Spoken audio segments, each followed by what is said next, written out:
өзүм образование боюнча ветеринар, практикам ушу кормление боюнча да. Практикам кормление боюнча. Кормление деген эми өзү аябай мындай мааниси терең да. Анткени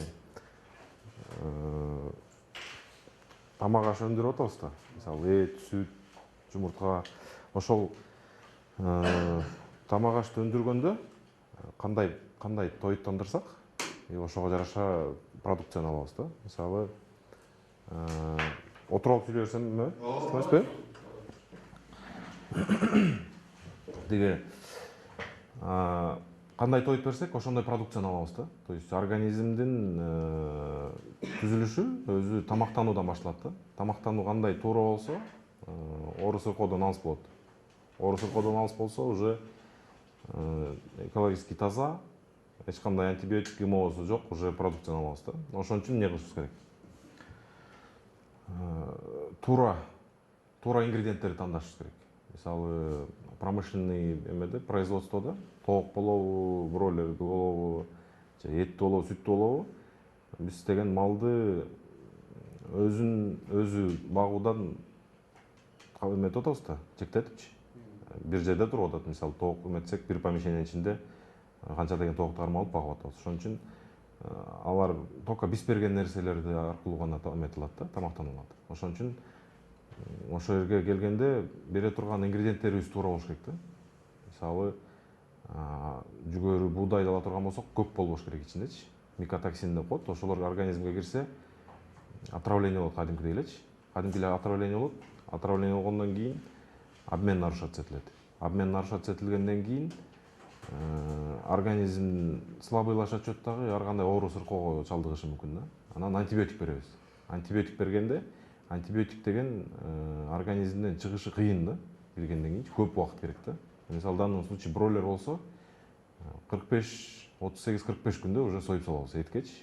Эгер ошол периодто антибиотик берилген болсо, уже биз деген эт менен элге антибиотик берип атабыз да. Азыр мисалы байкасаңар, тиги балдар ооруп же бирдеке больницага барып калсак, биринчи, экинчи поколение антибиотиктерди колдонбойт эч кимчи. Абсолютно колдонбой калышкан да. Чувствительность жок болуп калган ужечи. Бүт баарын биз дегенде Союз кулагандан бери ветеринария аксап, элдер билбестик кылып антибиотиктерди колдоно берип, уже эт, сүт аркылуу антибиотиктерди жей берип өзүбүз, уже чувствительность жок да. Ошол себептен ушул жака аябай маанини көбүрөөк буруш керек да. Составление рациона дегенде эмнеден эметебиз? Ар кандай ингредиенттер бар. Мисалы, эме менен өтөлү. Мындай мини презентация дайындай келдим. Ошо презентацияга эмете турган болсок, корм менен продукция кандай бири-бирине байланышы бар. Бул деген бири-бирине түстөн түз байланышы бар. Ошол малыбызга берген тоют аркылуу биз өзүбүз жей турган продукцияны өндүрүп алабыз дагы, ошону жейбиз да. То есть канчалык бийик деңгээлде продукция берсек, ошол багып аткан мал жандыбызга ошончолук качественный продукцияны ала алабыз да. Экинчиси, биз өзүбүзгө мисалы тамактанганыбызга менен аябайбыз эч кандай эменичи. Мисалы, жакшы качестводо тамактарды жейбиз, өзүбүздүн ден соолугубузга не болуш үчүн ар кандай комбинировать этебиз да. Мисалы, эт, жумуртка, балык, жер жемиштерди, эмелерди жейбиз, витаминдерди, эмелерди толук алыш үчүн. Ошондой эле малга дагы ошондой тоюп бергенге аракет кылышыбыз керек да. Бул учурда комбикормдор, полнорационный комбикормдор болуш керек. Анан макро, микроэлементтерин толук камтып туруп, анан кийин тоюттандырсак, ошондо малдыкы дагы кормлениясы здоровый болот дагы, и өзүбүз алган продукция дагы ошондой болот да, здоровый. Буга кандай кылып эме кылабыз? Мисалы, рациондордун азыркы бүгүнкү мезгилге ылайык ар кандай добавкалар бар да. Мисалы, ошол көгөрүп кеткен дандан микотоксин организмге кирип кеткенде дальше организмди отравление кылбаш үчүн добавкалар бар. Ошолорду кошушубуз керек. Нейтрализация кылып турат. Бул баары пищеварение убактысында боло турган процесстер. Ошолорду мындай толук аябай көңүлдүү, болгон көңүлдүү ошол жака көбүрөөк буруш керек да, чтобы бул жерде рационду составлять этип коюп эле анан кийин кормить эте бериш керек эмес, а именно ошо рацион составляться этилип келгенге чейинки момент кандай жүгөрү алып атабыз, мисалы буудайды кандай буудай алып келип атабыз, анан рациондун технологиясына көңүл бурушубуз керек. Мисалы ГМО кошулуп атабы, кошулган жокпу, ошол жагына көбүрөөк көңүл буруш керек. Анткени эмнени берсек ошону алабыз да. Ошон үчүн рациондорду составлять этерде эгер өзүңөр корм жасайм десеңер, бул жерден ингредиенттерди биринчи өзүңөргө түзүшүңөр керек. Эмне ингредиентти мен таба алам, постоянно эмне ингредиент менен иштеше алам. Ошол ингредиенттерге жараша анан кийин ар биринин составында эмне бар, ошону билиш керек биринчи. Составында эмне бар экенин билгенден кийин анан уже тооктордукунда, именно тооктордукуна кайрыла турган болсок, обменный энергия менен сырой протеин экөөнүн балансы болот. Обменный энергия менен сырой протеин, анан кальций фосфордун балансы болот. Ушул жерден көңүлдү бура турган жер эң эмеси ушул жерде обменный энергия менен сырой протеиндин отношениясы, анан кальций фосфордун отношениясы болуш керек. Обменный энергия бизде багып атсак, мисалы бройлер же тоокду ала турган болсок, бройлер ростко өсүш үчүн алган эмесин энергиясын кормдон алат дагы энергияны полный ростко жумшайт. То есть 100% кормдон алган энергиясын кайра эле ростко жумшайт да. Ошол моментте ростко кете турган мындай строительный материал деп койсок, протеин. Ошол протеин энергия бири-бири менен баланстуу болуш керек да, экөөнүн ортосунда отношениясы бар. Ошону так мындай кармаш керек да. Мисалы бройлердики 280 килокалория энергиясы болуш керек. И протеини где-то 22-23%. И кальций. Кальций менен фосфор организмдеги обмен веществти нормализовать этет. Ошону тууралайт да. Ошон үчүн бул жерде эң мындай маанилүү нерсе кайсы минералдарды колдонуп атабыз, кандай минералдарды колдонуп атабыз. Ошол маанилүү да. Анан ушунун баары толук осваиваться этилиш үчүн эмелер бар, ферменттер бар. Кормго кошулчу ферменттер. Мисалы организмдин пищеварениянын основасы бактериялардан турат да. Пробиотиктер. Пробиотиктер бул готовый бактериялар организмди сразу заселить этет да. Пищеварительный трактка кирип участвовать этип баштайт. Кормду жеп баштагандан баштап. То есть алып аткан злаковыйлардан энергияны толугу менен бөлүп чыгарыш үчүн организмге өзүнө көп убакыт кетет да. А эгер ошону дополнительно заселение кылып организмге киргизип берип тура турган болсок, тоюттун аш болумдуулугунун пайызы дагы күчөйт да. Анан эмеде протеиндики эң мындай высокий источниги, эң эле көп источниги протеиндики соя да. Азыркы моментте бизде соя колдонобуз да. Соя, анан рыбный мука колдонобуз, високосный мука колдонобуз, ар кандай ингредиенттердин түрү көп да. Анан соя менен кете келгенде сояныкы кислотность уреазы деген бир понятиясы бар да. Ошонусу аябай эме, ошону көп эле фермерлер азыр өзү эле жасап эмегенге аракет кылып атышат. Анан ушу соянын эмесин көп эле түшүнбөй эле ар кайсы соялар менен колдонуп, анан тоже ушул жерде дагы эме көңүл бурчу момент кислотность уреазы ушу түстөн түз протеиндин усвоениясына. Кислотность уреазы. Кислотность уреазы деп коет. Ошо сырой протеиндин усвоениясына түстөн түз эме да. В чем ошибка фермеров? Ошибка фермеров то, что соянын производителдери көп да. И технология переработки сои тоже аябай көп да. Мисалы экструдированный болот, полножирный болот, шроты болот, көп да түрлөрүчү. Ошонун ар бирин өзүнчө подход менен иштеш керек да. Рационду бир жерден табат дагы, анан ошол рацион менен эле жасай берет да. Ошол рацион менен жасай берет.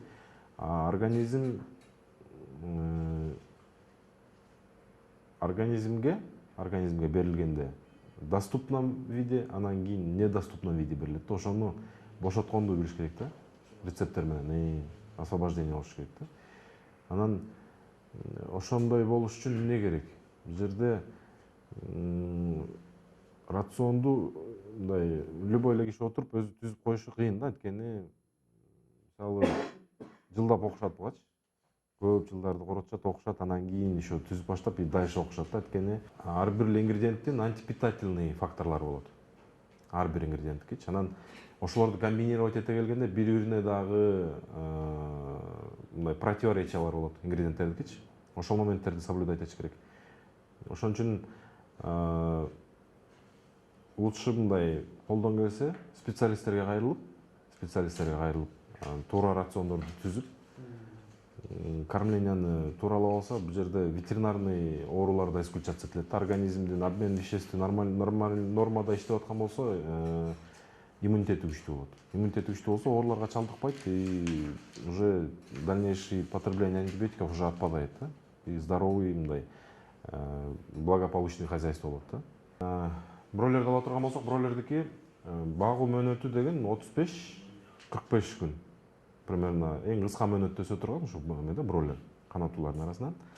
Анан мунун особенности энергия менен протеиндин потреблениясы аябай көп да. Мисалы, обычный несушканы ала турган болсок, энергия менен протеинди аз потребление алат да, кальцийди көп потребление алат да. Анткени жумуртка берип атат да, каждый день жумуртка берип атат, а жумурткага кете турган эң основной материалы бул кальций да. А бройлердики энергия менен протеин. Кыска мөөнөттө эметип атпайбы, өсүпчү. Эч кандай ооруга чалдыктырбай, эч кандай мындай проблемасы жок өстүрүш үчүн туура корм. Эң эле важныйсы бройлердики туура корм, помещениянын микроклиматы куп-кургак болуш керек. Корму требованиясына жооп берген корм болуш керек. Ошондо бройлер айтылып аткан ошол 35-45 күндө өзүнүн жете турган весине жетип союлуп кетет да. Буга 3 түрлүү корм түзүлөт.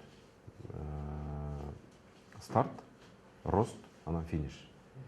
Ошол старт, рост, финиш дагы ичинен экиге бөлүнөт. Максимальный рост белого мяса деген бар. Ак этке өсүш керек.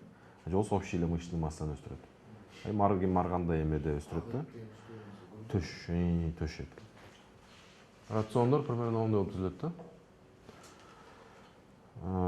Составы растительный, анан кийин биохимический процесс менен алынган ингредиенттер.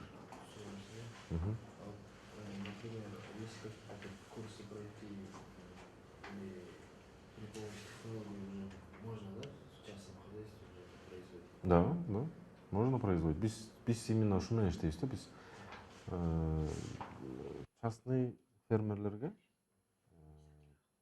балансированный, 100% сбалансированный рациондордун рецепттерин түзүп, именно ориентируясь на те хозяйства, мисалы, ар кимдин возможностьтары кандай да, бирөөндө буудай бар, бирөөндө жүгөрү бар дегендейчи. Биз ошол фермерде болгон ингредиенттерди алып туруп, жетпеген ингредиенттерди дополнять этип, рецептти түзүп, дальше хозяйствонун сопровождениясына жардам беребиз да.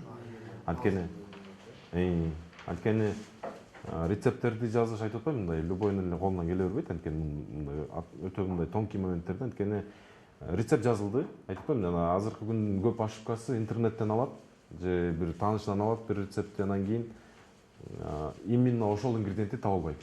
Кухняда деле рецепт, мисалы, определенный ингредиентке жазылат, определенный продукттардан, анан кийин дальше рецепт жазылып, ошо менен жазылат. Бул жерде да ушундай да, мисалы, рецепт жазылгандан кийин ошол рецепттин составындагы бир ингредиент алмашса, могул жердеги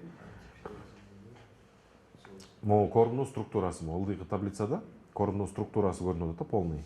Из чего он состоит корм, эмнеден түзүлдү и кандай болуп атат составы. Азыр могул үстүндөгү ингредиенттер менен жасалган кормдун лабораторный анализде көргөзүлгөнү могу да, ылдый жагы.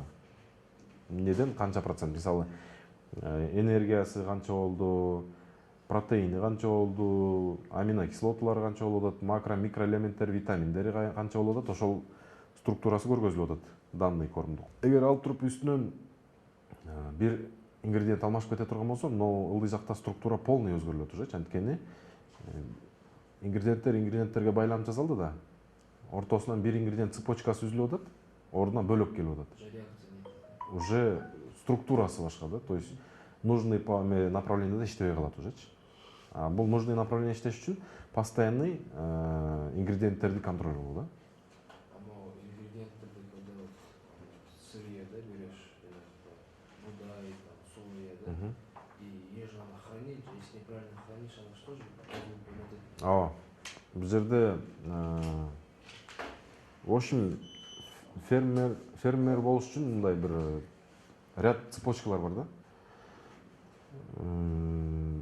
Жакшы тоюттарды өндүрүш керек биринчи. Бул жерден алган ингредиенттерибиз, мисалы злаковыйлар. Муну кандай өстүрүп и кандай сактоо, бул эң важный фактору. Эгер сактагандан нарушение болуп уже көгөрүп кеткен болсо, же ар кандай жанагындай эмелер паразиттер бирдекелер менен келген болсо, ошолорду допускать этпеш керек да. Экинчи этап ошол өндүрүп алган данды туура рационго кошуп берүү да. То есть биз кандай кылабыз, мисалы данды конвертация кылабыз да. Мисалы любой эле нерсени конвертация кылабыз. Данды этке айлантабыз же сүткө айлантабыз. Ошол моментте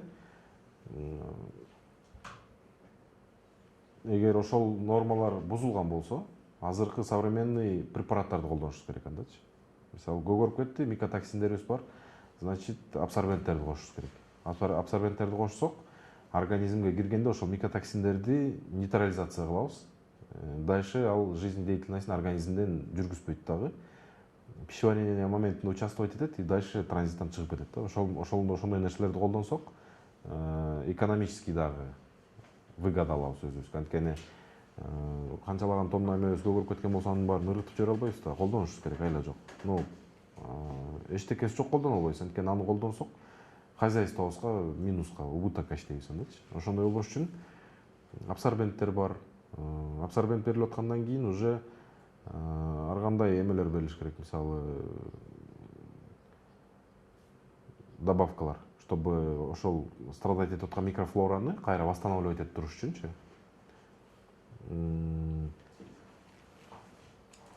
Мындай жана эме өйдө жакта высокотехнологичный эме деп жазылып атпайбы? Высокотехнологичные кормовые добавки и в рационах сельскохозяйственных животных. Ушул жерде добавкаларга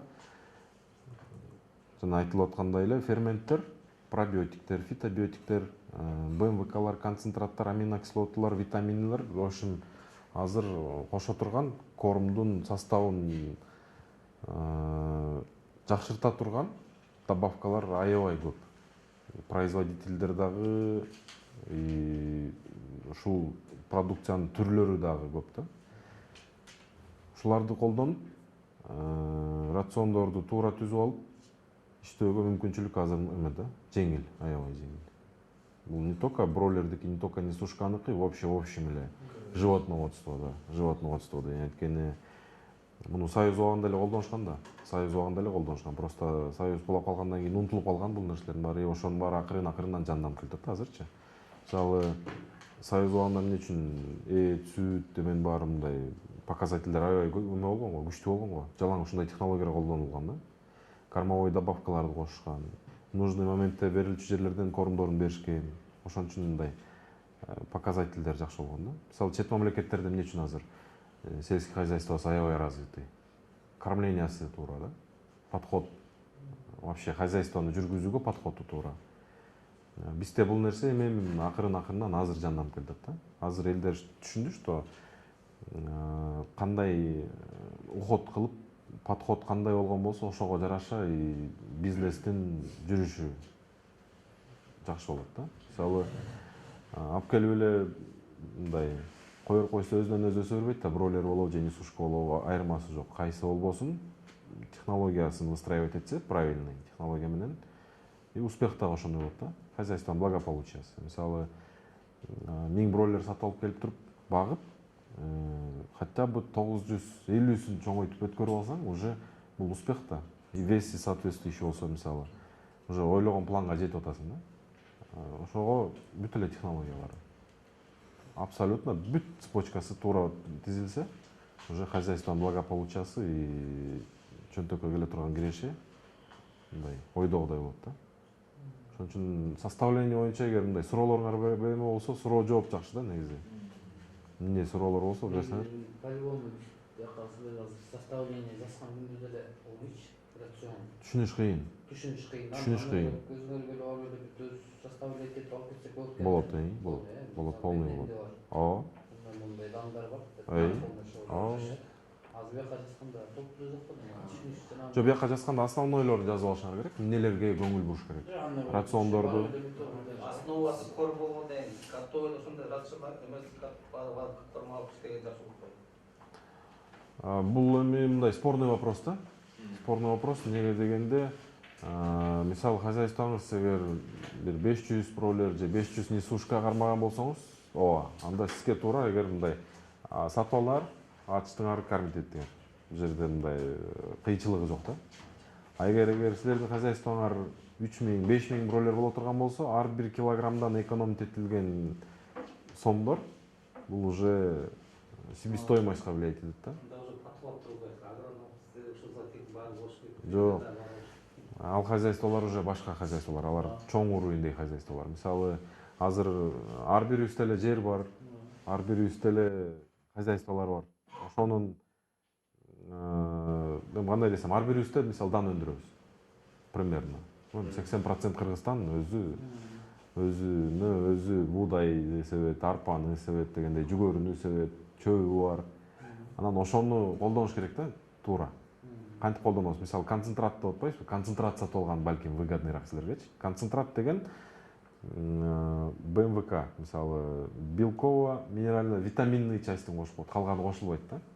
Мисалы, силер үйүңөрдө менде буудай бар, мен ошого аралаштыргандай кылып жасап бер десеңер, балким силерге ошол выгодныйраак. Өзүңөрдүн үйдө турган данды жөн тургузбай иштетип ийгенгечи. Ушундай моменттер бар да.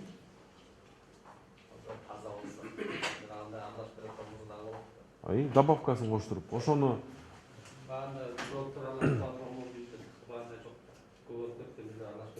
аралашпайт. Ошондой моменттерди мына толук эметиш керек да. Бизде кандай? Бизде взаимосвязь кыйыныраак да. Взаимосвязь мындай туура болсо, менде мына жүгөрү бар, бирок көгөрүп кетиптир. Балдар атаң көрө тиги суу бойдон жип салыптыр да, бул көгөрүп кетиптир. Эмне кылам? Ыргытыш керекпи же колдонсо болобу? Бул жерде уже моменттер бар. Канчалык токсичность канчага чейин жеткен. Канча процент мисалы абсорбентти кошуп, бул положениеден чыгып кетсек болот. Балким чыгып кетсек болот да. Уже ал нерсе жөн эле колдонулуп кетпей, эме жок болуп кетпейт, а уже колдонулуп пользага айланып кетет да. Жүгөрү эктен жакшы, буудай да арпа, 2 гектар жер бар да. Ар кимге ар кандай да, мисалы канаттууларга эң энергияга бай бул жүгөрү. Буудай. Жүгөрү, буудай. Бройлер менен немеге усвоениясы дагы көп. Мисалы, ар бир ингредиенттин норма вводасы бар да. Мисалы, могга чейин положено, могга чейин болот. А мындан ары болбойт. То есть андан аркысы транзитом кетет, жөн эле сиңбейт. Кандай жейди, ошондой кыкка чыгарып берип коет да. Ошол жерлерин байкаш керек да. Мисалы, регионго да жараша. Кайсы региондо? Мисалы, чүйдүн климатический эмеси башка да. Аякта өскөн мисалы жүгөрү башка болот, буудай башка болот, арпа болот дегендейчи. Ар бир эмеге климатка жараша да. Мисалы, кээ бир жерде жүгөрү өспөйт вообще-чи. Буудай өсөт, арпа өсөт, башкасы өспөйт. Ошондой да. Анан багып аткан жаныбарга да жараша болот да. Мисалы, несушкага, в общем эле канаттууга жүгөрү менен буудай эң эмеси энергоемкий деп коебуз го. Энергияга бай бул жүгөрү менен буудай болот. Арпа уже бай, бирок арпада клетчатка көп. Клетчатканы то канча колдонулбайт, анткени өзүнүн ашказаны мынчалык эле, тиши жок да. Желудочный, мышечный желудок иштетет. Организмге кирген таштар менен кошо жеген тойтун баарын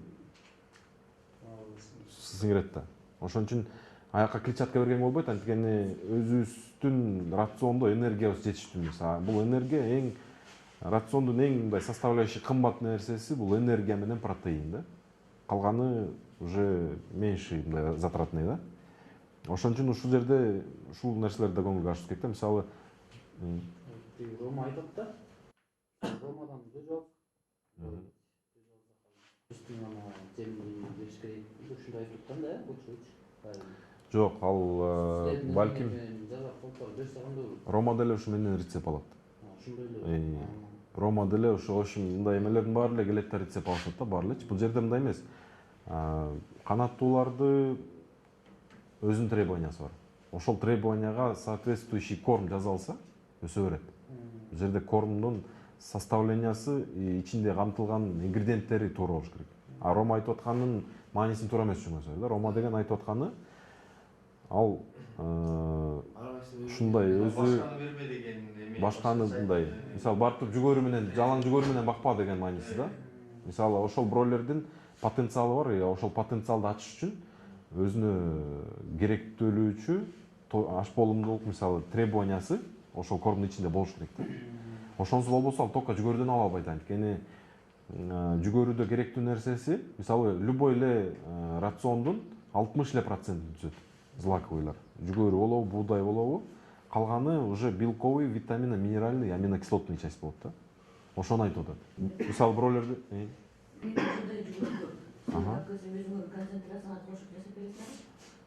өзүңүз эле үйдөн кошо аласыз аны. Ошол жеңил болот да. Мисалы Нормаларын айтып коесуңар да. нормаларын айтылса, ошол менен кошо алсаңар болот. Уже өзүңөргө дагы эме жеңилдик болот да, анткени мисалы айына 10 тонна корм жей турган болсоңор, силерге 10 тоннанын 2 тоннасын ташып кеткен жакшы да. А калганын үйдөн аралаштырып аласың да. Мисалы концентраттардын жакшы жери ушунда да. Баягы основной транспортировкага эметилет да, влияниясы берилет, баага да влияние болот да. Ну, драй булкадан өткөрүш керек да, буудайдын эмелери. Обязательно. Бул канаттуунун особенности эмнеде? Тиши жок да. Тиши жок, кепшебейт. Сиңиргенде майда нерсени сиңирген жакшыраак да организмгечи. Размери болот. Размери болот. Мисалы өтө уң кылып таштаган болбойт, анткени аны жейилбей калат да. Кичине мындай фракциялар болуш керек да. Для изготовления финиш и оборудования. Любой эле кормду дайындаганга. Абсолютно любой эле кормду дайындаган одно и то же оборудование. Бир эле оборудование колдонулат. Дробилка смеситель менен. И Гранулятор бул принципиально эмес. Грануляциянын максаты эмнеде? Максаты не оставалось. жок, потеря. Да, не оставалось. Потеря болбош керек и расслоение витаминов болбош керек. Мисалы кормго тоннасына 100 грамм деген ингредиенттер болот да. Анан момент транспортировки ошол мындай расслоение болуп атпайбы, силкилдеп атып ошол качып кетет. А мисалы грануляциянын максаты эмнеде? Ошол жасалган жемдин кысылган ар бир грануласында, мисалы 23% протеин болсо, ошол грануланын ичинде ар биринде 23% протеин болот. А тооктордун дагы мындай бир особенности бар. Биринчи крупныйраак нерсени терип жейт. Андан кичине мелкийрегин, анан мелкийин акырына калтырып таштайт. А ошол полезный нерсенин баары ошол мелкийинде калып калат да. Бул 80% ушундай. Хозяйствода, практикада болуп аткан нерсе ушундай. И грануляциянын максаты ошондо да. Чтобы тоок тортоп жебеш үчүн, полный болгон нерсесин алыш үчүн. Бул деген однородность стадага влиять этет. Мисалы 1000 балапан отурсаңар, 1000дин 950-сү окшош болот. Ар жакта бир тикеле разница болот. А эгер корм распичтүү болуп, анан кийин фронт кормленияга раз болуп калса, мисалы бир 100 бройлериңер тамак жеп атат, ар жакта 200 карап отурат, 200 жеп бүткөнчөчү. Ошондой моментте стаданын однородности жоголот. Бирөө 2,5 килограмм болуп кеткен, бирөө 3 килограмм болуп кеткен. Бирөө деген 1 килобойдон калып калган, бирөө 300 грамм вообще. Анткени жетпей калган да кормгучу. А грануляция болгондо деген фронт кормление соответствующий болсо, фронт кормление деген положенный, мисалы 10 башка положенный кормушкасы болуш керек. Мисалы 10 баш кормушкага батыш керек, 10 баш болсо 10 баш батыш керек, а оно жеп биякта 5 жей албай турса, бул фронт кормление нарушенный да. Оно жеп биякта 5 же оно күтүп атса, ошол фронт кормление. То есть силерде болгон поголовьяга жетиш керек кормушкаларыңар. Разом. Бүт баары бир моментте. Анткени булардыкы дагы мындай да, мисалы жок. Активность пищеварения деген бар. Ошондой понятие. Мисалы биздики кандай эртең менен турабыз, ар кимдики ар кандай. Бирөө чай ичкиси келет, тамак иче албайт да. Ошондой эле мисалы мындай табигый эмес, а биз өзүбүз берген шарттар. Ошого көнөт. Мисалы бройлерди эртең менен жаңы суточный кезинде алып келдик. 24 саат бою светте кармайбыз бройлерди негизи в общем элечи. Эми ар кандай технология ар кандай. Келген моменттен баштап бир моментте корм беребиз күнүгө. Ошого көнөт. Ошого көнөт и пищеварение да ошого дайындалат. Анткени эмелер желудочный сок бөлүнүп чыгарылат, мисалы ошол келаткан тамакка. Ошондой моментте гана жейт да, андан кийин биологический часы. Ошону шарттуусу, анан шартсызы бар да. Мисалы, алып келген моменттен баштап берип жүргөн убактыбызда берилиш керек. Негизи эле технологиясы ушул, принципи ушул. Режимы да. Ошол режимге дайынданып, ошол режимде берип аткан моментиңерде жетпей калса кормго, уже дальше кийинкисин күтөт да. Уже ошол моментте ала турган дозасын ала албай калды да кормдунчу, уже ошол моменттеги энергиясы жок. И отставание ошол жерден башталат да. Ошон үчүн грануляция и фронт кормление ошол жерден чыгат да. Эмес, удобствосы. А грануляцияны уже ар кимдин өзүнүн эмеси. Бул дагы мындай дешевый удовольствиялардан эмес, кымбат оборудованиялардан и капризный оборудованиялардан. Аны керекпи, керек жокпу, бул уже мындай спорный вопрос. Эгер на месте дайындалган корм болсо и фронт кормлениеңер достаточно болсо, то есть гранулировать этип бул жерде принципиальный вещилер эмес да. Значит, три оборудования. Это мельница, То есть смеситель, миксер и дробилка. Вот принципиально ушул эки оборудование болуш керек. Өзүңөр дайындасаңар.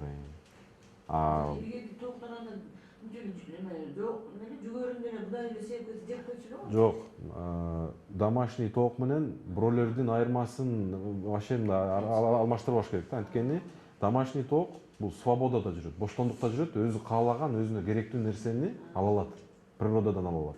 Негизи эле любой жаныбар ошентип алат. А биз бройлерди эмне кылып атабыз? Бройлерди миңди бир комнатага камап коюп атабыз. Уже ошол басып жүрүп тагып жей турган нерсесин биз беришибиз керек. Кормуна таап беришибиз керек да. балкон скилс керек.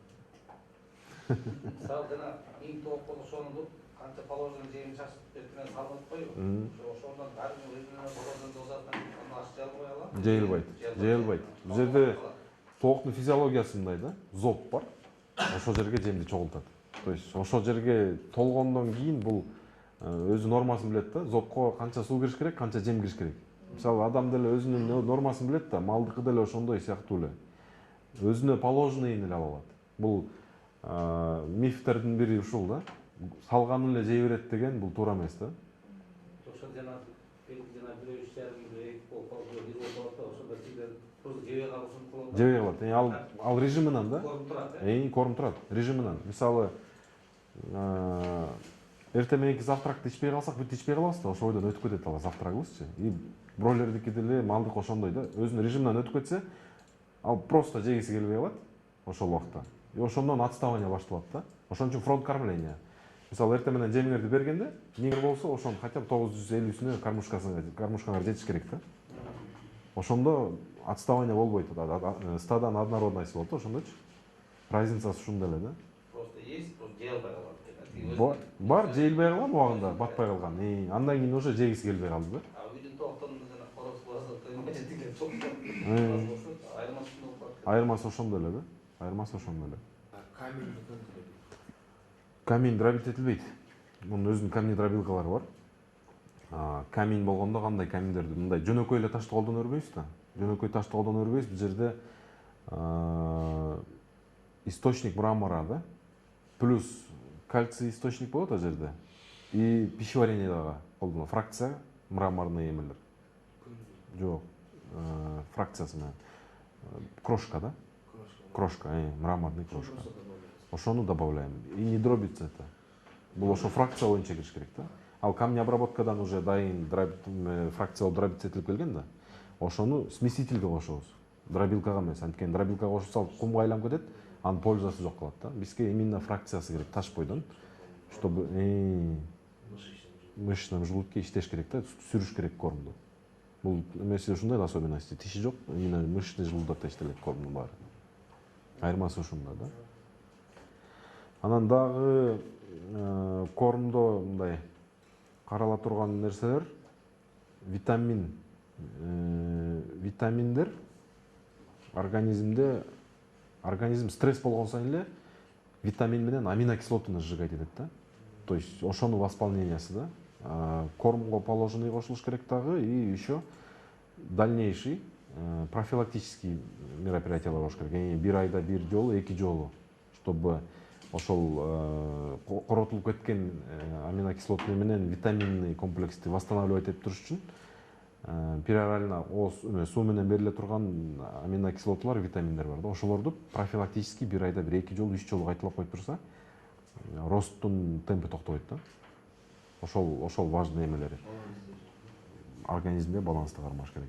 Анткени канаттуунун особенности ушунда да, что бул мындай кичинекей эле бир малейший стресс, киши мисалы багып аткан киши салмашып калса, бир башынан баштап багып аткан киши көнүп алат. Анан бөлөк киши алмашып калды, бөлөк киши карап баштады, уже стресс да аныкычы. Башкача убакытта корм берип баштайт, мисалы. Башкача салып баштайт, мисалы шагыратып, мисалы чачып салып, ар кандай да. Ошол моменттерде организм өзүндө болгон нерсени сжигает этет. Организм уже накапливать этип койгон витаминди, аминокислоталарды сжигать этет. И кальций дагы ошондой да. Бул жерде несушкада, бул көбүрөөк несушкага тиешелүү, анткени бройлерге өтө анча эмеси жок, кальцийдин потреблениясы. Бул жерде өзүнүн нормасынан көп болуп кетсе кальций, уже организмден усвоениясы токтотулат организмде, анткени организм переизбыток болуп баштады кальций. Анан токтоп калат, токтоп калганда организмдегиден колдонуп баштайт. Мисалы жумуртканын сырты скорлупа кальцийден турат да. Ошол моментте анан кальцийдин усвояемости токтоду, бирок организмден алып атат. То есть ресурсун түгөтүп атат. Ошол убакта кальций фосфор балансынын ролу да. Кальций менен фосфордун балансы бузулган моментте кальций көбүрөөк болуп кетет, а кальцийдин усвоениясына как кислород фосфор участвовать этет да. Мисалы аябай важный моменттер да ушулчу.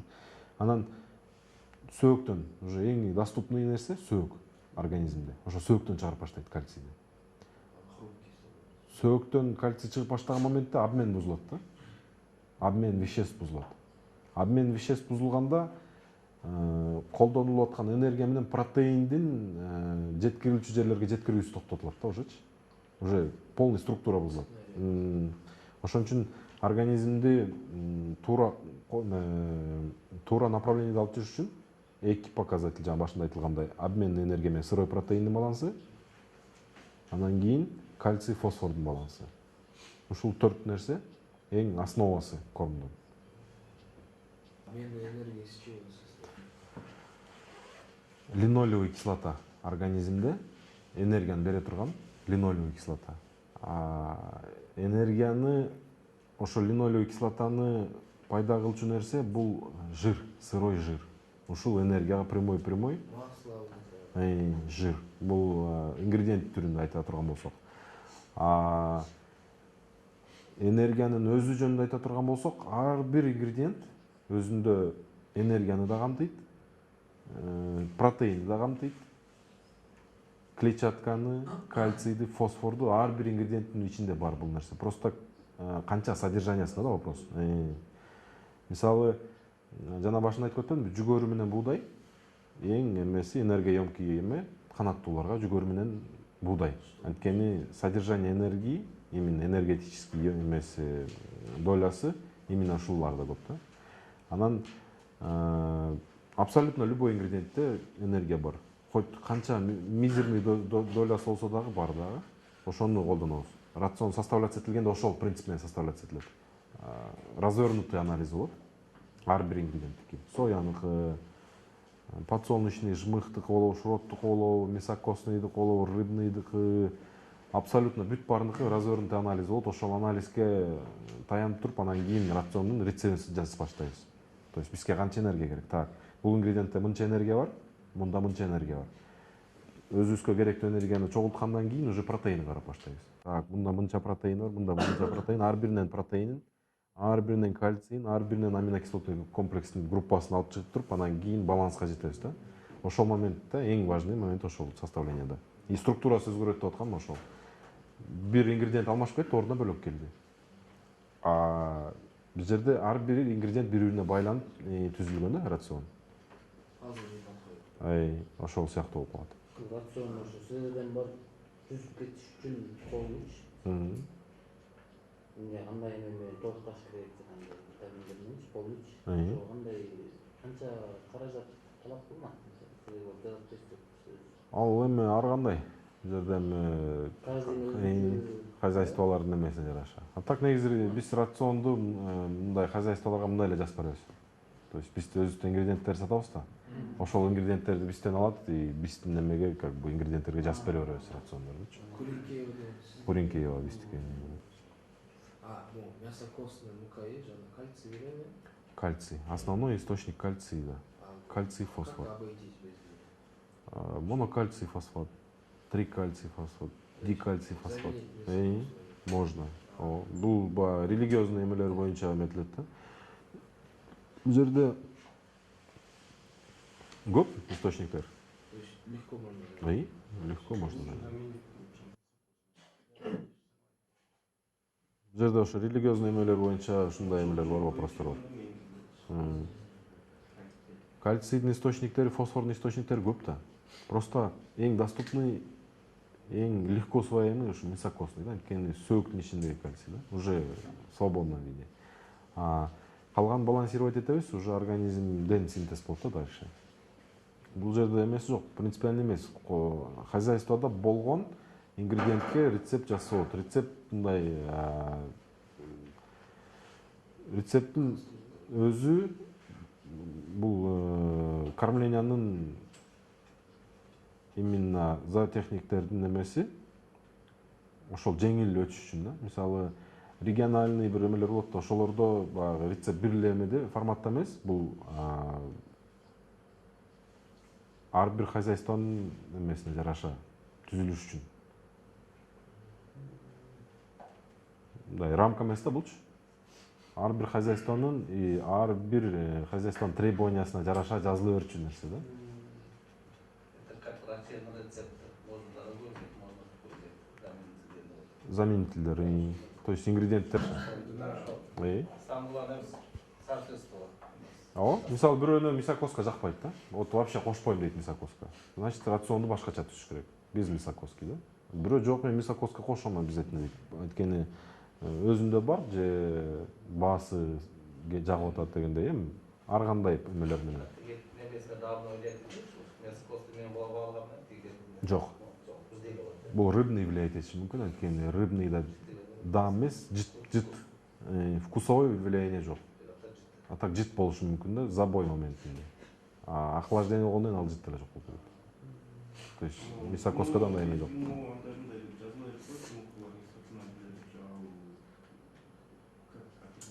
Бизде ГМО дегенге еще жете элек технологияларчы. Жок. Эми ал маркетинговый ходдор да. ГМО деген бизге келе элек нерсе. Генно модифицированный организм дейт. Ал жанагындай ар кандай паразиттерге туруштук бере турган буудай, жүгөрү, ошондойлордон башталат да ГМОчу. Соянын түрлөрү бар ошондойлор. Андайлар еще келе элек. Бизде соя өндүрүлөбү? Соя өндүрүлөт. Соя өндүрүлөт бизде основной. Жетет дегенден алысмын. Просто если это завозной, то это, наверное, ГМО дейт да? Жок, биздики каяктан завозной? Биздики Казакстандан завозной, Россиядан завозной. Алар кандай технология жок в России? Андай технологиянын кереги жок, бизде жерлер позволяет. Это в Америке, да? Жерлер аз жерлер, промышленность көп жерлер да. Мисалы населениясы көп болгон жерлер промышленный масштабта аябай көп өстүрүшөт да. И ошонун баарын бакканга анан кийин айла жок уже кошуп башташ керек да. Анткени за всем не уследишь. Ошон үчүн кошуп башташы мүмкүн да. И то аны деле уже мировой отказ кылды уже полный эле. Уже ал нерсе уже бир 5-6 жыл артта калып калды да. Андан өтүп кетишти уже. Андан коркпой эле койсо болот уже. Ал өзүңөр көрүп атасың да кайсы ингредиент менен жасалып атат корм. Значит, ГМО дегенден уже мындай сомненияны рассеивать этип койсоңор болот да. Анткени өзүңөрдүн өстүргөн жүгөрүңөр, өзүңөрдүн өстүргөн буудайыңар, өзүңөрдүн өстүргөн семечканын жымыхы дегендей ушундай нерселер кошулат да жалаң элечи. Анан өзүбүздүн эле ген байлыктардан чыккан мисалы мрамор. Жомбо бирдеме Ал уже отдельно КРС-ке. Только Только КРС-ке. курица не кушает. Жоқ. Из чего состоит? Толко кереги жок нерселер да. Ал волокналар калат, клетчатка калат. Клетчатка. В основном клетчатка калат. Печенечный заменит, да? Жоқ. Клетчатка толко кереги жок нерсе да. Канаттууга кереги жок нерсе.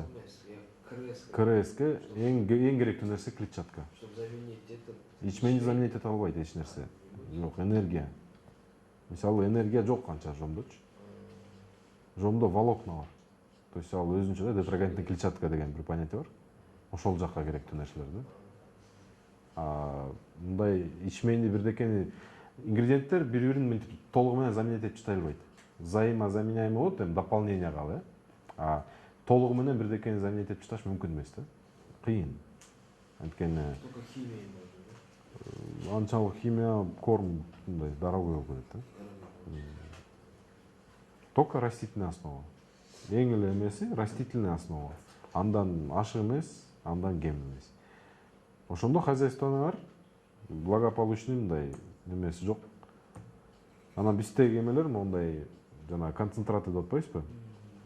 Биз ушундайларды эметебиз, азыр разработка кылып уже чыгарып баштап атабыз. Просто добавь зерна деп. Ошо калган нерсесинин баары ичине аралашылган. Именно зерновой частьтан башкасы да. Үйгө келип пакетти ачып, положенный норма ошо зерновойн кошуп туруп эле аралаштырып бере бермек. Бул жерде бүт жаныбарлардын баары камтылып атат азыр. Канаттуулар, уй баласы, жылкы баласы дегендей бүт баарына уже готовый. Абсолютно бүт баарына. Концентрат. Ооба. Пакетти алып ачып туруп эле зерновойн аралаштырып дальше бере бересиз. Бул жерде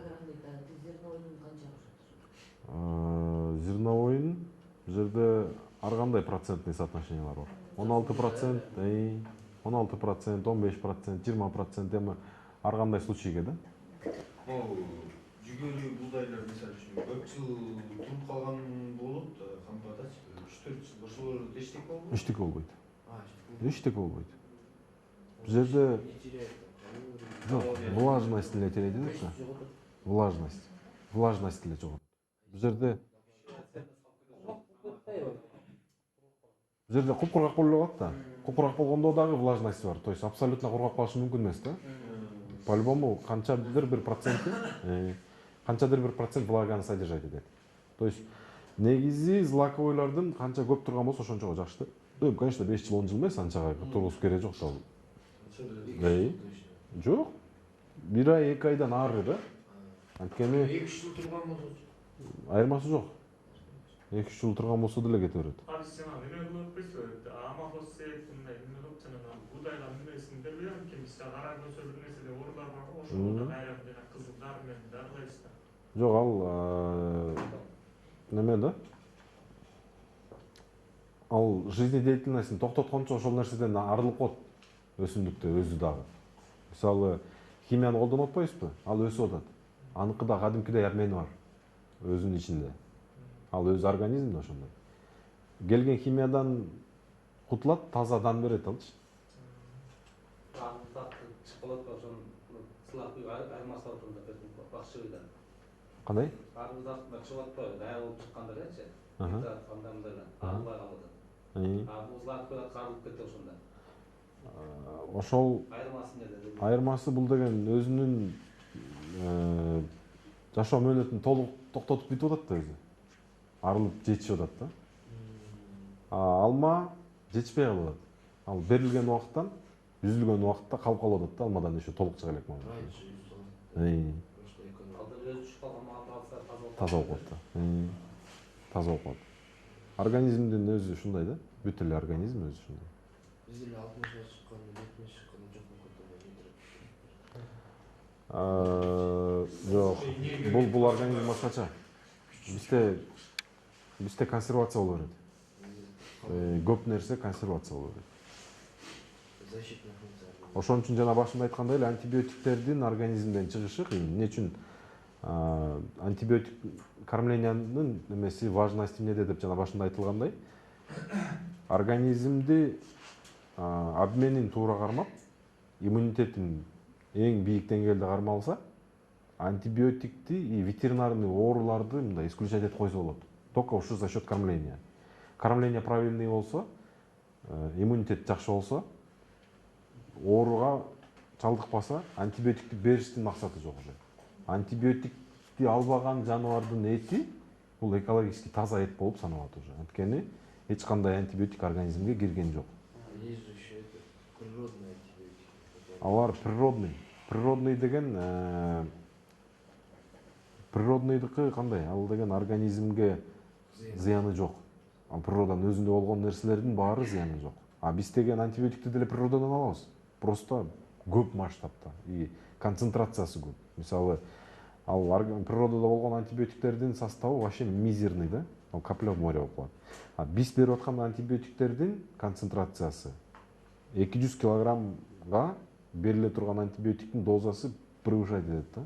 То есть ал не только ал этте калып, еще кишиге дагы кирип кетет дальше. То есть балдарыбыз жесе, балдарыбыздын чувствительности жок уже антибиотикке. Больницага бирден болуп барсак, 4-5 поколение антибиотиктерди колдонот. Эмнеге? Анткени андан ылдыйкка чувствительности жок организмде. Анткени аны уже биз жумуртка менен жеп койгонбуз, сүт менен ичип койгонбуз, ушундай нерселер да. Ошон үчүн ушуну жакшылап контроль кылыш керек да. Вообще эч качан антибиотикке жакын жолбош керек. Лучше последствиясы менен бороться эткенге караганда алдын алып коюш керек да. Последствия менен бороться эткен ошондой болот. Антибиотик ичкенден кийин уже полный процесс токтолот. Антибиотик деген полезный флораны дагы и бесполезныйды дагы өлтүрөт. Ошо именно эмне менен бороться этсек, ошону өлтүрөт и бизге керектүүсүн дагы өлтүрүп кетет дагы. Плюс ошондон бүт болгон антибиотик деген через почки выводиться этилет. Ошол процесстин баарын эметкенче биздин өмөбүз жетпей, союп ар жака сатылып кетип атпайбы. Биздин күндөгү азыр бул мындай плачевный ситуациянын бири ушул да. Ошон үчүн ошону исключать этишибиз керек. Только через кормление. Кормление правильно болуш керек. И мисалы антибиотик канча күн же канча ай жеп? Минимум 18 күн. Минимум. А так бир айдан ары жүргөн антибиотиктер бар. Бул антибиотиктин группасына и поколениясына жараша болот. То есть бройлерге бул ни в коем случае колдонулбаш керек нерсе да, антибиотик. Не успеет. И тоокко дагы ошондой. Анткени жумурткасы эмеде да, производстводо да. Жумурткасы бизге колдонула турган пищевой продукт.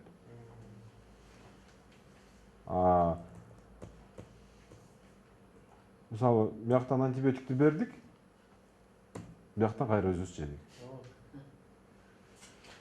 Айырмасы ушунда да, кормлениянын. көчөдөн жумуртка алышты да кийин турган. Ооба. Текшерип алыш керек. Өзү жечүм. Жаңында биз жумурткалык жылдогу сары без экен. Это Бул жерде Кандай экен? роз бышканда роз краситель да? Краситель. Зверьде корм. Ким кандай краситель? Краситель. Бул жерде эми красительдердин да түрлөрү бар да. Кээ бирөө химический краситель колдонот. Бул Через корм өтүп кетеби? жок, бул пищеварительный моментте башталып турган нерсе да. Тамак менен эле берет. Тамак менен желет краска, ошол краска барып именно красителе турган жерди краситет да. Анан Они, может, хотели оранжевый сделать, не Ай. белой краски, да? туура эмес болуп калган да. Ал эмелер, красительдер, пищевой красительдер колдонуш керек да, каротиноиддер. То есть растительный каротиноиддер бар. Ошолор жылтоокко барып өңүн бере турган ошол каротиноиддер да. Бул жүгөрү да бар.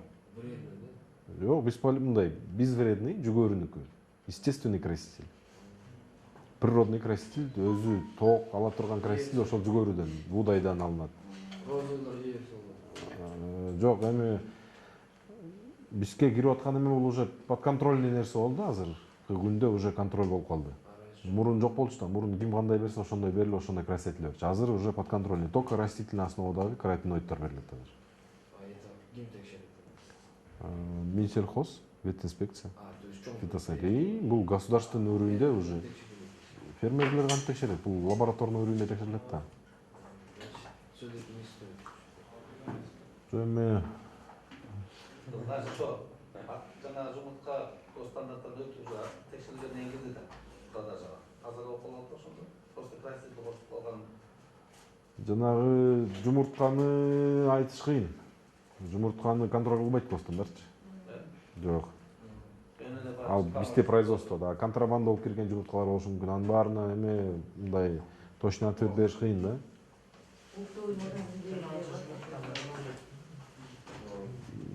Эми биздин Кыргызстандын производствосу жумуртка өндүрүлүшү боюнча 40%-ын даже покрывать эте албайбыз. Потребление. Өзүнүн потреблениесинин 40%-ын даже жаба албайбыз. Производителдер. Основной заводной да бизде.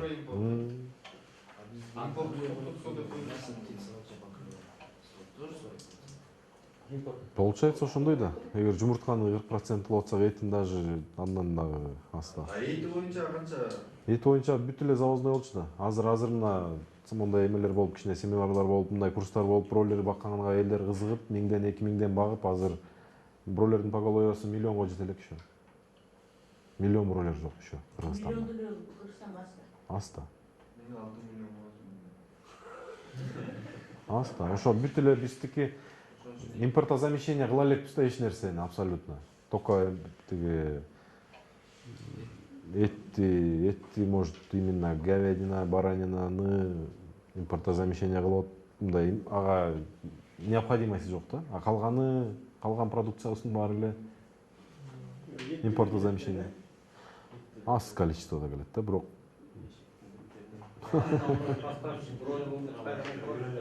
жок, Белоруссия, Украина. Белоруссия, Украина. Кытайдан запрет болгонуна көп болду. Кытайдан запрет болгон. Жумуртка запрет болгон.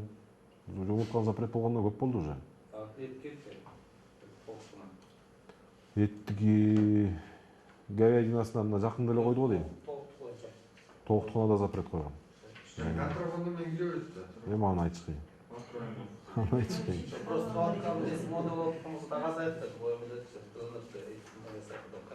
Биздики башынан эле бул эме да. Дефицитный. Башынан эле жеткире албайбыз. Жумуртка 40% потреблениени даже жаба албайбыз өзүбүздүкүн. Ошон үчүн бүт завозный.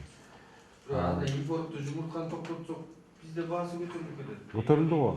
Азыр көтөрүлбөдү. Азыр көтөрүлүп баа жакшы болуп туруп атпайбы? Негизи эле. Быйылкы жылдын эмеси баягы жумуртканын баасы, эттин баасы, бүт баарын эле баасы жакшы болуп атпайбы? Бул негизинен эле жакшы, фермерлерге деле жакшы. Жакшы болду. Күчөп калса дагы азайып Негизи эле замещение кылышыбыз керек да. Ушул нерсенин баарын өзүбүз өндүрүшүбүз керек. Ушул нерсенин баарын өзүбүз өндүрсөк, өзүбүздүн фермерлерибиз ошол жака берилген акча ошол биздин фермерде калса ошол жакшы да бизгечи. И биздин өзүбүздөн өндүрүлгөн продукция по-любому качествосы, полезностьтан дагы свежесть. Бүгүн алынган жумуртка бүгүн эле базарга жетип атпайбы? А импорт кылып келген жумуртка кандай жумуртка келип атат ал бизге? Бир айдан кийин ал өзүнүн срокту өтүп туруп анан кийин просроченный келип атат бизге. Аны контроль кылган эч ким жок. Ошон үчүн абсолютно любой нерсени биздин фермерлер өндүргөн жакшы. Хоть жумуртка болсун, хоть сүт болсун, хоть эт болсун, хоть абсолютно бүт продукцияны биздин өзүбүздүн фермерлер өндүргөн жакшы. Ушундай технологиялар менен иштеп эле ошолор менен өндүрсөк, өндүрөбүз биз деле. Ошол эле продукцияны өндүрөбүз. Айырмасы свежий болот. Свежий, вкуснее. Биздин өзүбүздө болгон нерсе. Ошол импорттон келип аткан берилген акча биздин өзүбүздүн фермерде калса, ошол жакшы бизгечи. Ошон үчүн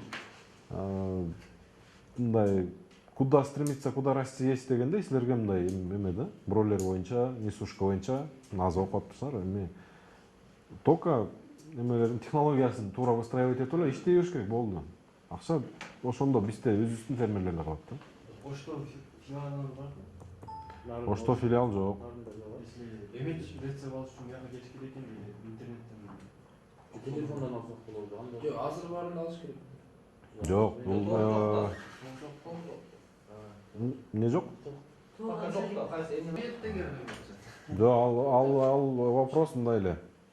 Силер уже окуп бүтүп, хозяйствоңарды формировать этип, өзүңөрдүн колуңарда ингредиентти колуңарда көргөндөн кийин телефонду алып туруп эле телефон менен чалсаңар, ошо дальнейший ошо телефон менен эле. Например, мне бройлер багам, ингредиент эчтеке жок. готовый деле алсаң болот. Айтып атпайм, ал эми Готовый, так, с готовым кормом, но чтобы, например, хочу делать B3, да, себестоимость, чтобы была ниже для меня, времени, чтобы было больше. бул жерде оңой эле. Просто Оборудование барбы? оборудование. Оборудование алсаң, бүт ал калган вопростору бүт болгон ингредиент свободный доступта. Свободный доступта. Бул жерде эч кандай секрети жок, эч кандай эмеси жок. Эмесич, хранение меня волнует. Кукуруза, вот это все. Если, например, в 40-футовый контейнер есть, обойтись можно этим, да? Да. А, Азыр современный силостардын бүт эле ушундай металлдан. Только металл. то есть он не портит. Жок, кургак бойдон кирген нерсе портиться этпейт. Кургак бойдон кала берет. Влага попадать этпесе албайт. 40 күн өтпесин, ошол сразу алып кетип калса болобу? 40 күндө. Ал принципиально эмес. Алып кетип калсаңар болот. Сен алып жерде эле можешь сразу алып кетип. Вот заготовил, и сколько она хранится? Вот это, В готовом виде 6 месяцев. Не теряя своих. Не теряя своих свойств. Просто витаминдер бул жерде 6 айдан кийин. То есть готовый кормду 6 айдан ары сактаганга нежелательный нерселер да. Чыгарышы биринчи жана жүгөрүнүн анализин чыгарып, соянын анализин буудайдын чаранысы. Злаковыйлардыкын чыгарып кереги жок. Злаковыйлардыкы бир 95%ке однородный. То есть СНГныкы окшош. А уже белковыйлардыкын чыгарыш керек. То есть каждый раз. Соя, жмых. Масланыкы деле жиры. Жиры, они тоже 95% схожие, да, то есть не меняется, там жирность 99%. Оно не может измениться и стать 100%, да? Перекисное число. То есть жиры, перекисное число, очить май. Ошону текшериш керек. То есть перекисное число был повышенная кислотность халкрет, да? То есть кислотность тоже надо отслеживать. Если повышенная кислотность, изжога будет? Ошол сыяктуу, да? То есть организм желчты көп бөлүп баштайт, да?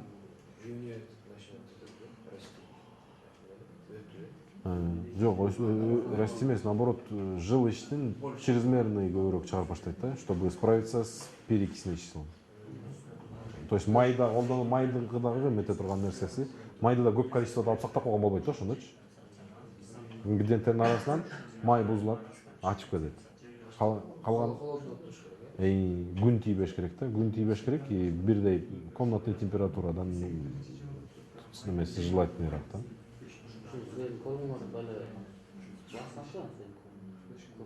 Ар кандай. Ал баа стабильный эмес да. Рынок стабильный эмес го, ошондой эле баадагы мындай колебанияда болуп барат. B3 деген финиш. 30-50 год дейм. Корм сатасыздар сиздер? У вас лаборатория каждый раз проверяет? Жок, ал центральный лабораторияда. Независимый хлебная инспекция. То есть аякадагы абсолютно любой доступу бар да. Ошактан эле текшерилет и ошолордун сертификаты да. То есть, например, Мындай на память точно айта албайм. Где-то 30, 50, 31, 32 да? Примерно ушундай да? Нет, я к тому, что, например, я сейчас Оазис Агро беру по 33,5, да? И беру ваш корм. То есть он будет по калориям идентичный, да? То есть по усвояемости, по вот этим. Качество будет такое. Мындай да? Смотря, что они делают. Аларга равняться этип жасабайбыз биз точно да? Биз полный требования знаем. То есть определенный породанын, определенный жаныбардын өзүнүн возрастына жараша требованиялары бар. Мисалы, бройлердикин ала турган болсок, 3кө бөлүнөт. Старт, рост, финиш. То есть ошол 3 требованияга жасайбыз да. Мисалы, музоолордуку отдельный требованиясы бар. Кунажындардыкы отдельный требованиясы бар. Сүт берип аткан уйдуку и сухостойдо турган уйдуку өзүнчө требованиясы бар. То есть ушундай моменттерди унутпашың керек да. То есть какой-то бир компанияга равняться этип жаза албайт эч качан да. Определенный стандарты есть. Ошол стандарттарга конечно, биздики эме менен жасалганда Бул деген Corm Optima деген программа. Бул общий программанын названиясы. Мурун Всесоюзный институт животного отсутствия болчу экен. Азыр ошолорду программа разработка кылат. Именно программа кормления разработка кылышат да. Ошол программанын ичинде бүт стандарттар бар. Требованиялар бар, питательностька, норма ввода, ошонун баары ушул программанын ичинде камтылган да. Ошол программа менен иштейбиз. Ошол программанын негизинде рациондорду түзөбүз. Мындай абадан алып бир нерсени жазабайбыз да. То есть технологияларга таянып. Бул жерде бул программанын ичинде болгон мировой технологиялар камтылган. Ошолор менен жазылат да. Дагы вопростор? Бүт, абсолютно бүт. Өзүңөр деле жасайсыңар, мунун кыйынчылыгы жок. Өзүңөр деле үйдө жасайсыңар. Бул жанагындай өзүңөрдө болгон ингредиенттерди, колуңарда болгон нерсени туура колдонуп кеткенге жакшы. Өзүңөр эле бул жерде мындай принцип жок. Бул деген рецепт только бизде бар, биз эле жасайбыз, бизден готовый аласыз деген неме эмес. Биз мисалы жардам беребиз ошол хозяйстволордун баарына. Абсолютно мындай свободном доступе жардам беребиз. Ситуация в том, что вы пребиотики или премиксы продаете, да? Бул попутно биз дагы населенияга жеңил болуш үчүн да. Бүт нерсе бир жерде болсо, мобильныйраак да келесиңер. Мисалы, головной боли решаете. Класс.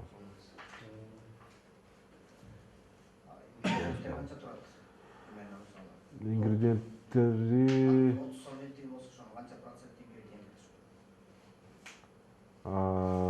себестоимость биздин наценкабыз бар да, бул жерде кормдо. Биздин наценкабыз 3 сомдон өйдө болбойт. Любой кормго 3 сомдон өйдө наценка кылынбайт, эгер готовый виде сатып алып кетсеңер. Ингредиенттердин баалары мен бүгүн прайс-лист эчтеке албай эле келип алгам. Ингредиенттердин баалары ар кандай. Мисалы сояныкы ар кандай дегендей, ар бир ингредиенттин өзүнүн баасы бар. Алар примерно стабильный. Бул жерде разница доллардын курсуна эле зависим, потому что внешний торговля только доллар менен жүргөн үчүн только доллардын курсуна зависимый да. Доллардын курсу түшсө түшөт, көтөрүлсө көтөрүлөт. А так примерно бир уровеньде стабильный баада кармалып турат да.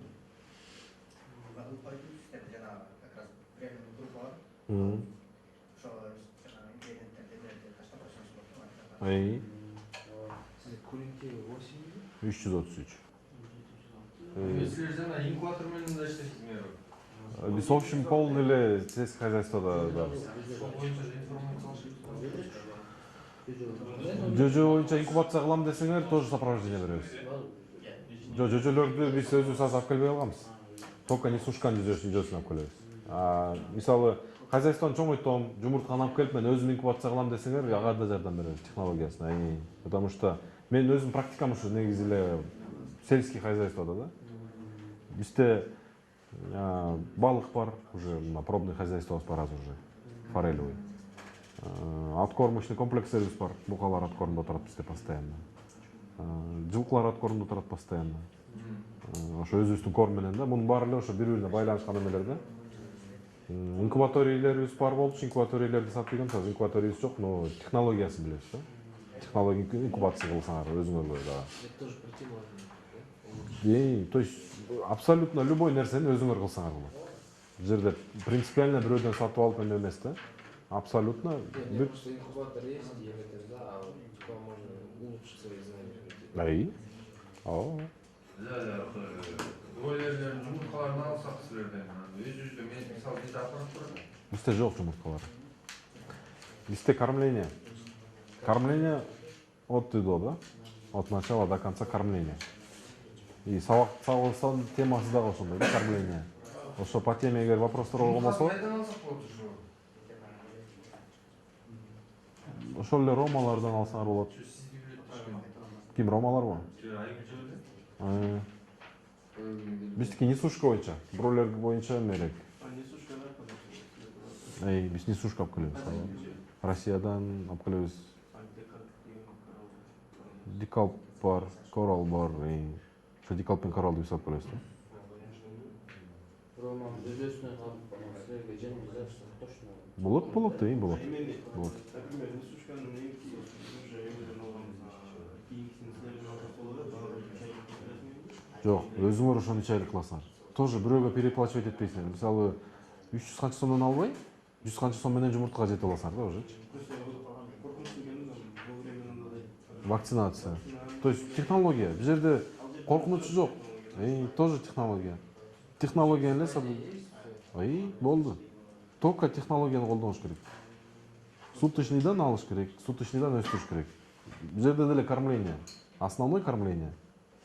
То есть суточныйдан баштап 3 айлыкка чейин жеткирип өзүңөр 3 айдан дагы 2 ай күтүп туруп өзүңөр жумурткасын алган силерге выгодно, фермерге ошол выгодно да. Чем 3 айлык готовый дап келип еще 2 ай багып анан жумуртка жеткенден көрөкчү. Суточныйдан алдыңар, бактыңар өзүңөр 3 айга чейин. бесин карап. Только технология. Полный ошол эле технология. Температурный режим, кургак болуш керек, жеми соответствующий болуш керек. И вовремя график вакцинации. График вакцинации бир эле. Суткасы менен жазылган аякта, прям расписан, кайсы күндө кандай вакцинация болуш керек. Кичинекей эле теория болсо, дальше практикага өткөрүп кетиш, бройлер багып атасың, ошондой эле да. Ошондой эле балапан. Мисалы бройлерди алып келип атсаңар, экөөнүн айырмасы бройлер 65 грамм болсо, тигил 45 грамм. Айырмасы ушул эле. Экөө тең эле ошондой эле балапан. Бизден суточный балапан аласыздар да? Суточный балапан аласыздар. Несушканы бул жерде бройлер менен несушканын айырмасы ушул жерде да. Мисалы бройлерди корозун деле тоогун деле отургуза бересиңер. Экөө тең этке кете берет. Экөөнүн тең веси жакшы да. Жумуртканы өндүрүүдө силерге коростордун вообще кереги жок. Жумурткадан чыкканда 50 на 50 тоок короз чыгат. Ошону ажыратыш керек да. Анан суточный возрастында салына турган вакцинасы бар. Именно принципиально салыныш керек деген вакцинасы бар. Ошол вакцинаны сала албайсың. Анткени ал азотто сосуд диорда сакталып туруш керек да вакциначы. Ошол жери эле кыйын. А готовый уже вакцинированный балапанды алып багып кетиш кыйын эмес. Корозун алмаштырып бересиңер да? Билесиңер. Ооба. Как отличить? Ал өңүнөн болот. Өңү тоогуда, корозда ак болот да, ошондой эле болот. Алардыкы оперениясынан болот. Крылья да? У тех сверху длинные, да? Өзүнүн технологиясы бар, ошол технология менен сортулат. Канча сомдон болот баалар?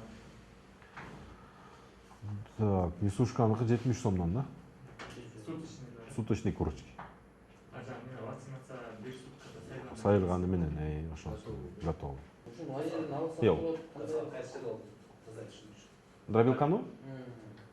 Дробилкан бизде китайский болот. Бизде биякта жасагандар уже местный производительдер бар. Бар. Бар. Бар. Ценалары ар кандай 500 граммдыкы башка баа, тонналыгыныкы башка баа дегендей. Ну, примерно где-то 2000-2500 миң доллар бир тонналыгы да. Бул жерде дробилка смесители менен. Уже комплект. Вакуумный и шнековый подачасы менен эки модификацияда. Но Кормдун есть какие-то особые хранения на жок. требования? Сухость. Болду. Күн тийбеш керек, суу болбош керек. Болду. Если он разрушает внутри витамины, Любой эле температурный воздействие абсолютно любой эле нерсени бузат. То есть любой продукцияны, ингредиенты определенный температурный режим и күндүн прямой попаданиясы болбош керек. Болгон. например, в контейнерге засунул кормду, наготовил, да? Ооба. 40 градуста же железо раскаляется. Ал температура көтөрүлүп атат. Прямой попадание жок да. А жерде просто влажностин жоготот. Мисалы, современный силос деп коет жана бункерлер. Полный эле железодан турат. То есть анын ичинде утеплители же эчтекеси жок. Железодан. Контейнердики деле ошол эле принцип. Прямой попадание күндүкү жок. А температура көтөрүлгөндө зерновой деген только влаганы эле терет. Башка эчтекеси терет Если этпейт. влага теряет эффективность кормления, Нет. просто курица больше воды выпьет и все. Ошондой эле, разница ошондой. Ошондой эле эчтеке эмеси жок ал жерде. Принципиальный момент эле прямой солнечный попадание болбош керек да. И влажность. И влажность. Влага прямой куюлбаш керек ичине. Эми суу куюлуп кетпеш керек да ичине.